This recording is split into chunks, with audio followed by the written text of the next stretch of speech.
నెల్లూరు వైసీపీలో మగాళ్లే లేరని ఎద్దేవా చేశారు టీడీపీ అధికార ప్రతినిధి ఆనం వెంకటరమణారెడ్డి. అక్రమ మైనింగ్ పై సోమిరెడ్డి చంద్రమోహన్ రెడ్డి చేస్తున్న ఆందోళనను అడ్డుకునేందుకు హిజ్రాలను పంపడంపై ఆయన మండిపడ్డారు. వైసీపీ నేతలకు దమ్ము ధైర్యం లేకపోవడంతోనే హిజ్రాలను పంపిస్తున్నారని ఆగ్రహం వ్యక్తం చేశారు.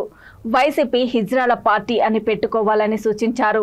వైసీపీ ఎమ్మెల్యేలందరికీ చీరలు పువ్వులు పంపిస్తామని, ఇకపై హిజ్రాలతోనే తిరగాలంటూ చెలోక్తులు విసిరారు. మా రాజశేఖర రెడ్డి గారి పేరుతో పార్టీ పెట్టాడు జగన్మోహన్ రెడ్డి.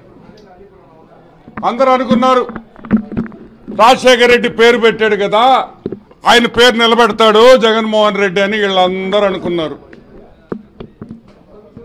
వైసీపీ పార్టీలో మగవాళ్ళు ఉన్నారు అనుకున్నాం. ఉడమ్మా పడవా మా తెలియదు మగవాళ్ళు లేరు అని.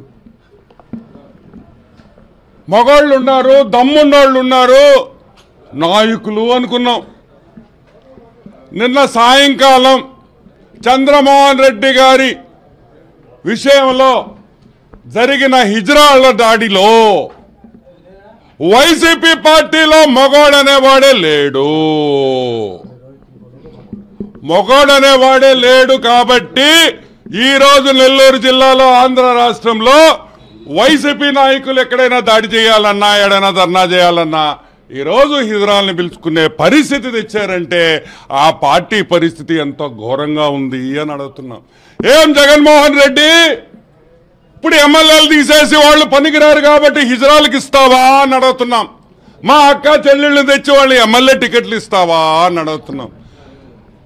ఆంధ్ర రాష్ట్ర చరిత్రలో ఒక నాయకుడు మీద మీకు దమ్ము లేదు కాబట్టి, భయపడ్డారు కాబట్టి హిజ్రాలు పంపిస్తారా? సిగ్గుందా మీకు అని అడుగుతున్నా.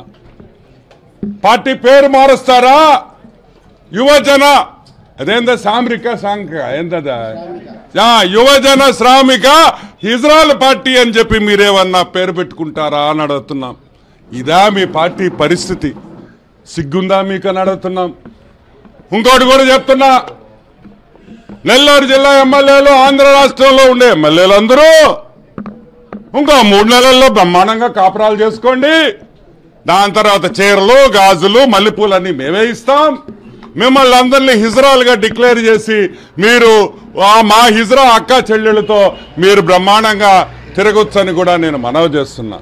ఇప్పుడు కన్నా మారండి.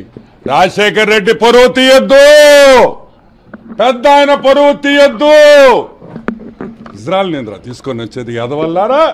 ఇంత పెద్ద పార్టీ పెట్టుకొని బాగా మెక్కి ఒళ్ళంతా బలిసి ఒక్కొక్క నా కొడుక్కి వచ్చి మీ పార్టీ కోసం పోరాడి దమ్ములు ఎదురే మీకా? డబ్బులు ఇచ్చి ఇజ్రాయల్ పంపిస్తారా యాదవల్లారా? ఏం బ్రతుకులరా మీ? డబ్బు సంపాదిస్తే కాదురా రే. తెలుగుదేశం కార్యకర్తల్ని చూసి ధైర్యము దమ్మెందే ఏందో తెలుసుకోండి అని కూడా మీకు అందరికీ చెప్తున్నా.